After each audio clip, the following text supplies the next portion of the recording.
Stations of the Cross. A station is a place to stand. Stations mean taking a stand within the turbulence of this world. It means refusing to be swept along by the forces that are destroying society. It means stopping to take a look at and think about those things that wrongdoers do not want victims to notice. The loss of dignity, the loss of autonomy, the loss of a network of relatedness. The Stations of the Cross are about stopping and taking a stand. They are sites of resistance which open up a new social space where our humanity can be restored and we can imagine a different social order. Stations are sites of resistance where people can begin to rediscover their own humanity. By choosing to stand in one place, the healing process begins. We regain our autonomy. We become subjects rather than the object of someone else's actions. Networks of relations begin to be rewoven. Those networks restore our human dignity. By choosing to stand in one place, we begin to dwell in a new world, which is an alternative to the world which violence is creating all around us. Suffering in itself is not redemptive. By itself, it destroys human life.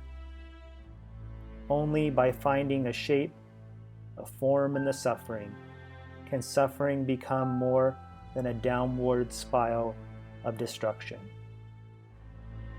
Christians find a shape for their suffering by placing it in the story of the suffering and death of Jesus. This is the story of the Stations of the Cross. By placing their experience of suffering within that larger story of Jesus, they hope to rescue their story from meaninglessness. But for a Christian, placing our story in the story of Jesus is more than a rescue from destruction. It carries with it the hope that we too might share in the resurrection.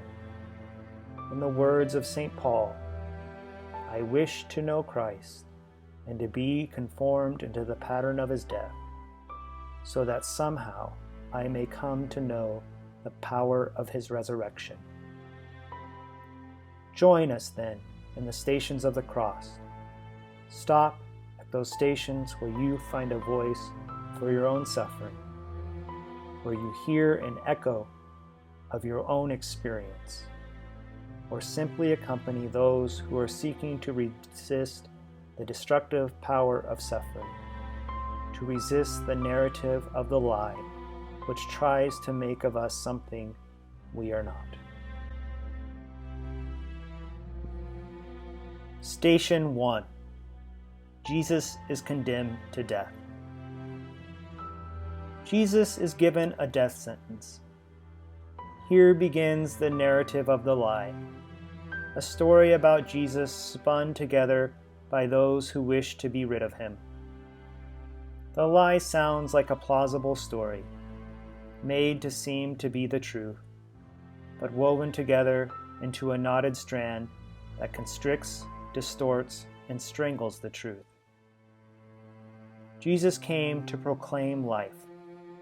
His story is now twisted into a tale of death. He is now the condemned man, the enemy of the people, the deceiver of the crowds. The narrative of the lie begins its trek, leading him to the death of his dream and the snuffing out of his human dignity. Jesus' life has been taken over by wrongdoers. His message has been recrafted as a story of deceit and death. When we fall into the hands of wrongdoers, we see our own story also cruelly reformed. Those who wanted to help people are now cast as their exploiters. What happens in our souls when we hear our own story being so twisted and presented to others as the revelation of our true motives, our true being?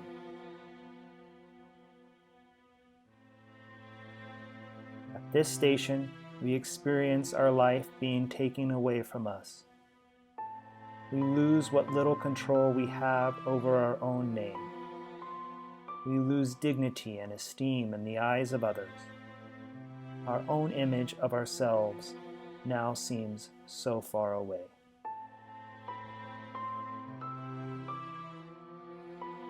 Station 2. Jesus receives his cross. The cross, the instrument of his execution, is thrust upon Jesus. He must carry it to the site where it will be used to kill him. Jesus is made complicit in his own death. By carrying the cross, his life is read by all who see him as leading to his death. Victims ask themselves over and over again, am I responsible for what is happening to me? Did I provoke these events? Did I, at some unknown level, even desire it? Did I even perversely enjoy the humiliation? The weight of the cross, the public humiliation, provokes self-doubt in us. The pain of the moment connects directly with the wounds of our past, still there and reawakened by the present torment. When we are made complicit in our own suffering, what memories come back to us? How do they connive with the pain of the present?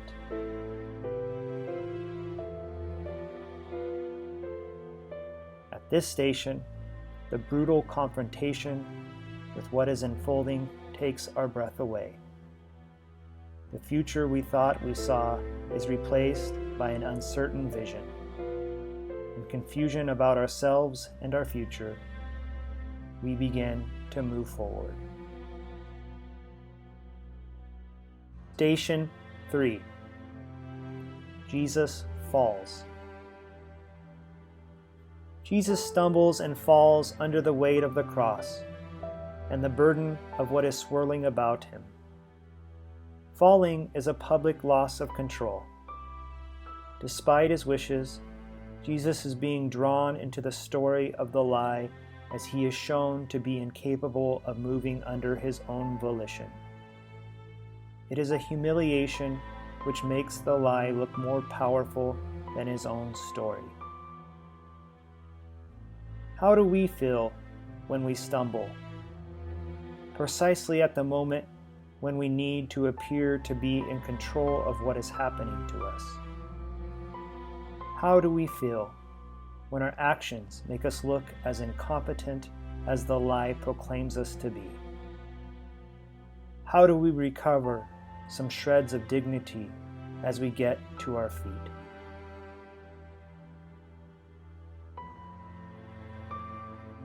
When our bodies no longer respond to our wishes, when we fall and struggle to get up, we experience a strange separation between our bodies and ourselves. Victims of torture or of prolonged sexual abuse speak of this kind of separation. They wonder, which of these is me?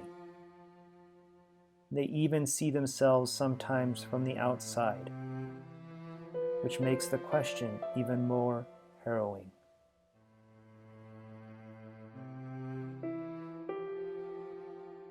Station 4.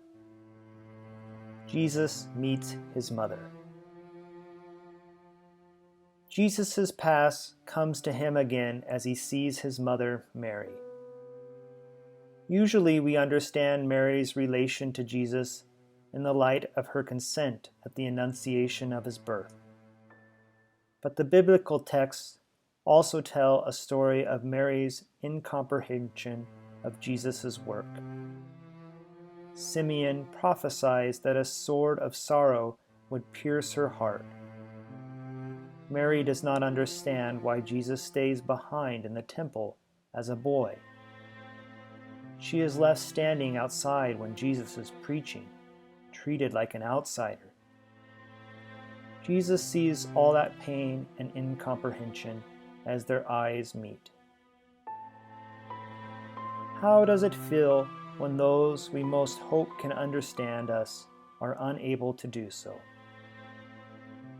When those who are most dear to us suddenly feel separated by events from us? How does the loneliness which arises in our hearts sharpen the pain already there?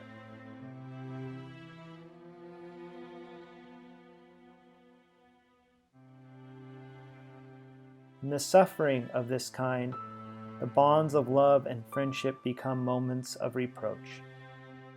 Our missteps, our shortcomings, our missed opportunities now separate us from those who are dearest to us.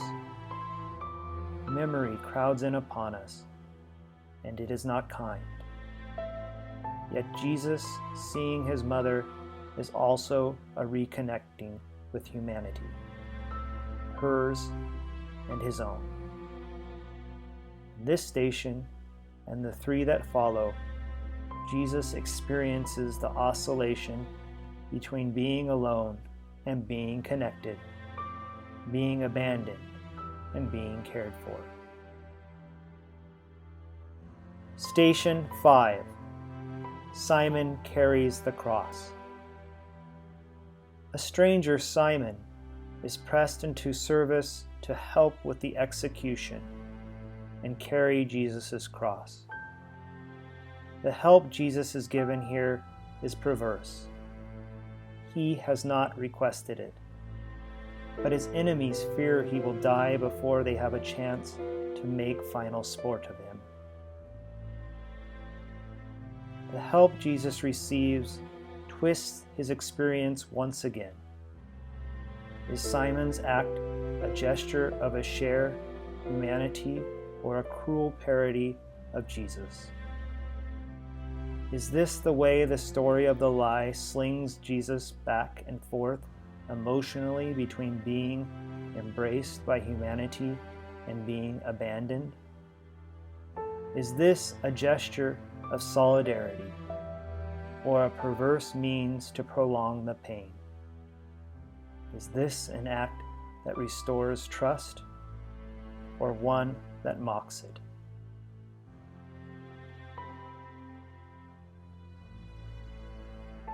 By giving up his cross, Jesus loses control over the story again. But he also reestablishes contact with humanity through a stranger. Connection, disconnection. Care, abandonment. The painful experience of having to live inside the lie slings us back and forth, making us uncertain what or whom to trust. Station 6. Veronica wipes the face of Jesus. Veronica steps forward from the crowd and gently wipes away the grime, the sweat, the blood, and the tears from Jesus' face. It is an act of kindness and intimacy which seems so out of place in the story.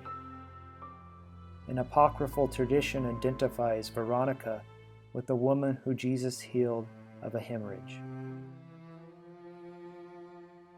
What does such kindness, even sensuality, mean in the midst of such brutality? How does goodness manage to insinuate itself even in the story of the lie? How do good deeds of our past, now half forgotten, come to good stead in the midst of our need? In many cultures, the face is the seat of our identity, our very essence. Jesus is intimately cared for and reconnected to humanity here.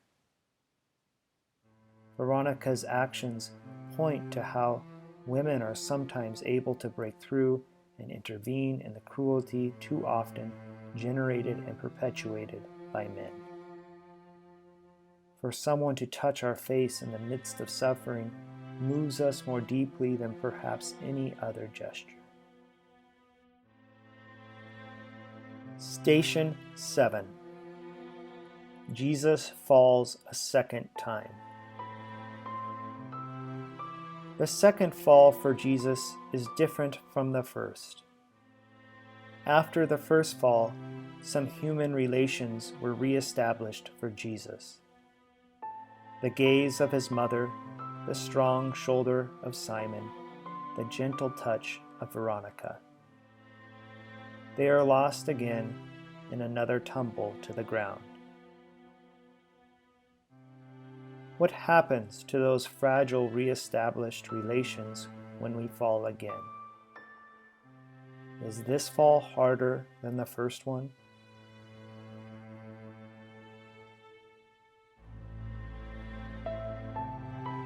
A second fall opens up a new region of pain.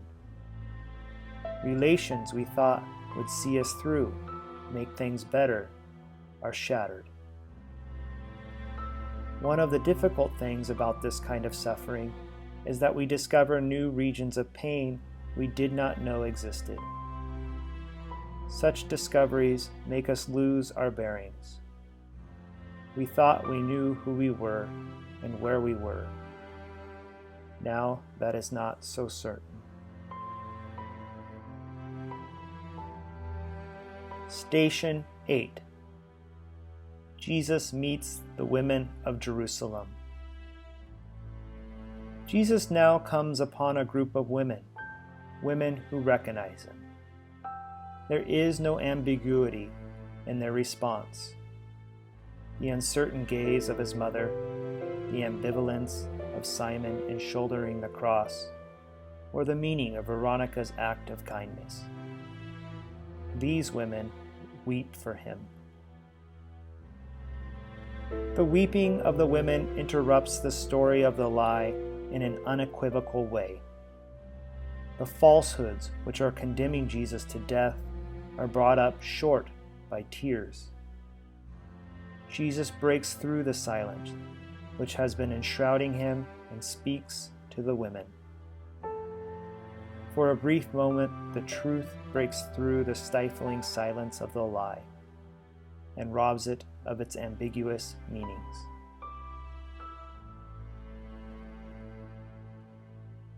That truth can suddenly break through the designs of the lie, shows that the flame of hope still flickers amid the howling gales of seeming despair.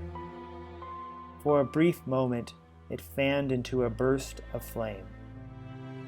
Jesus is emboldened to speak. He finds his voice once again. It is the experience of moments such as these which keeps us from collapse in the midst of suffering. Station 9. Jesus falls a third time. The brief moment of light is eclipsed suddenly as Jesus falls again. As he looks up from his fall, he realizes he is at the site of his execution, the place of the skull. A fall after a brief moment of respite has its own special pain. One wonders, is there no end to this back and forth between suffering and relief, between loss and hope? Is this what finally brings us to the edge of the abyss, when the small victories become nothing more than the arbitrary zigzags of pain and momentary rescue from it?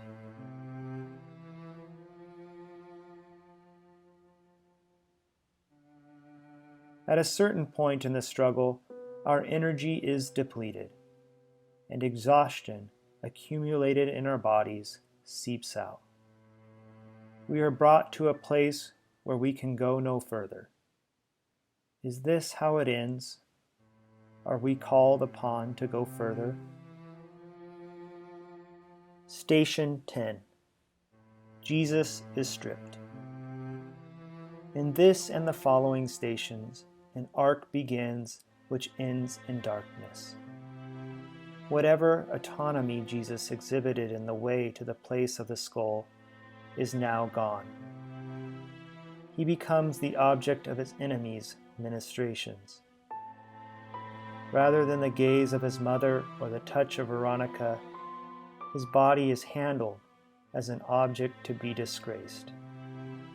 He is stripped of his clothing and stands as the object of public gaze.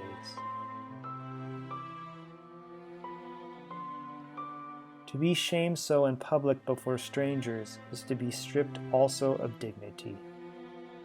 To have to stand so is to be robbed of human respect as well, as though nothing of what we wish to put forward of ourselves is negated. It is hard for those who have never experienced this to know how deeply this cuts into our being. One is alone. One is ruthlessly exposed to the unrelenting gaze of hatred.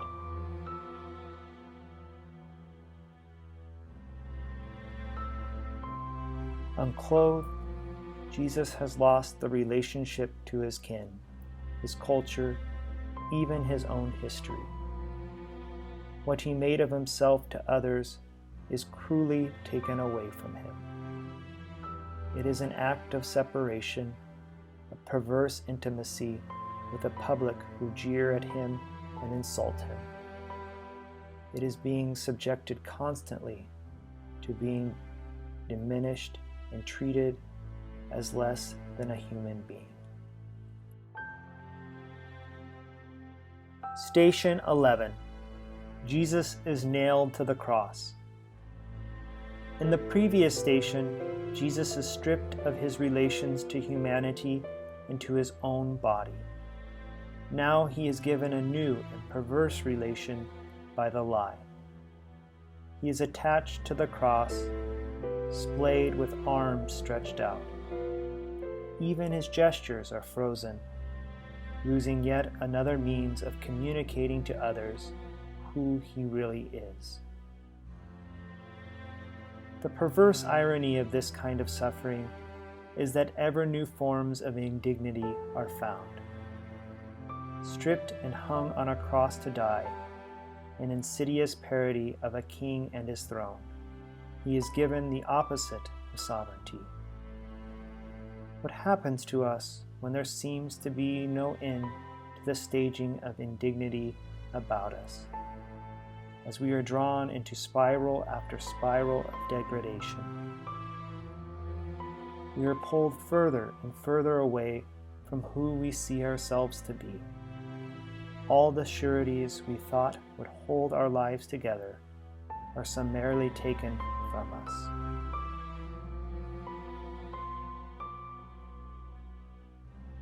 Believers in their hearts of hearts assure themselves that God will not abandon them, even at the worst moments.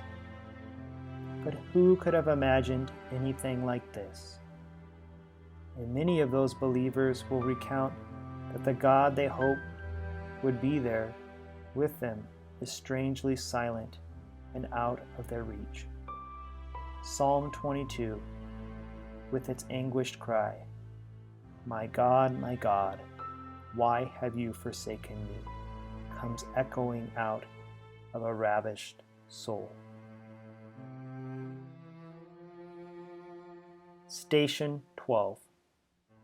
Jesus dies. Death comes. It is the end. It is not what we imagined. It is not what we rehearsed for. There is no reprieve. This is a moment we cannot really prepare for, despite our rehearsals. That is because the moment is not our own. Others control it. The silence which follows the moment of death is like no other. The silences of our lives always anticipate a rejoining, a new voice. With death, this does not happen. It is the sound of the departure of hope.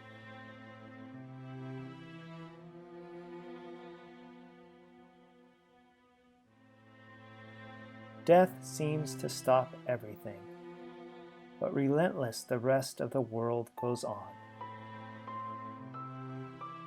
In death, our lives, our story is set aside.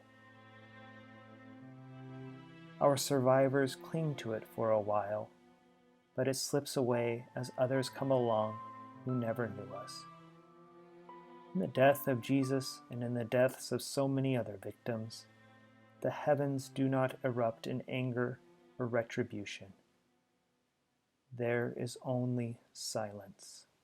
Were you there when they crucified my Lord? Were you there when they crucified my Lord?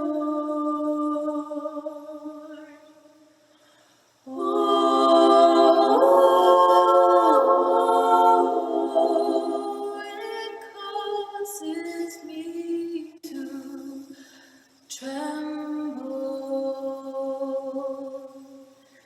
tremble.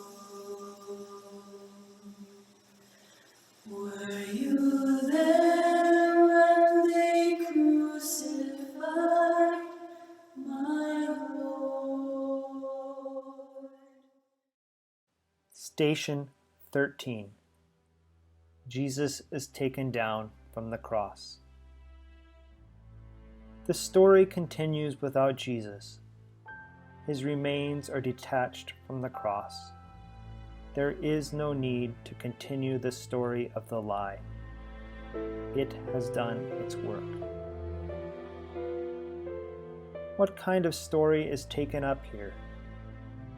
The story of Jesus only finds an echo in those who take his body down. What feelings course through them? Do they feel anything? Or do they inure themselves from pain?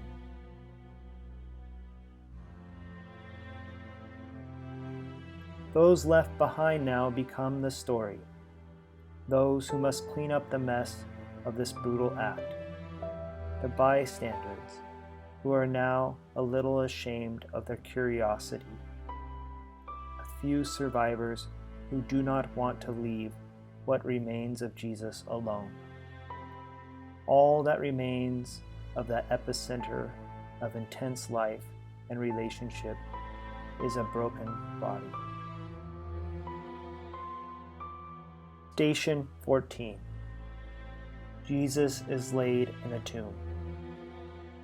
As horrific as this story has been, it ends better than some. Jesus is given a tomb, not simply left behind as human garbage or disappeared into an anonymous grave.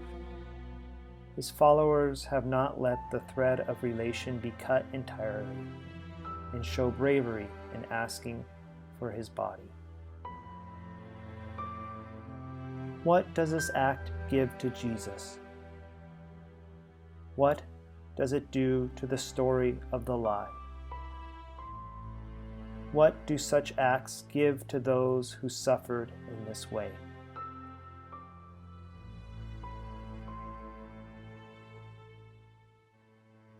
Part of the pain and uncertainty in stories of suffering is that they never end. At this station, just when death seems to have had the final word, the remains of Jesus are gathered together into a tomb, a site of remembrance, a place of potential reconnection. Even when we have overcome suffering in our lives, the wounds remain. They can be reactivated by a sound, a flash of memory, an unbidden image. Human memory can transcend all attempts to extinguish it if the web of human relationships is restored and renewed. For the followers of Jesus, the story did not end with the tomb. What happened afterward was not anticipated and could not have been imagined. Resurrection is not resuscitation, the continuation of a story so brutally interrupted. It is a story which turns us inside out and takes us to a place we could not have anticipated. The sufferings which we have experienced may not always carry us across the abyss to that unknown yonder shore, but the hope that seeks out the tomb, that seeks a place of remembrance, a station, a place to stand, keeps alive the possibility of the resurrection.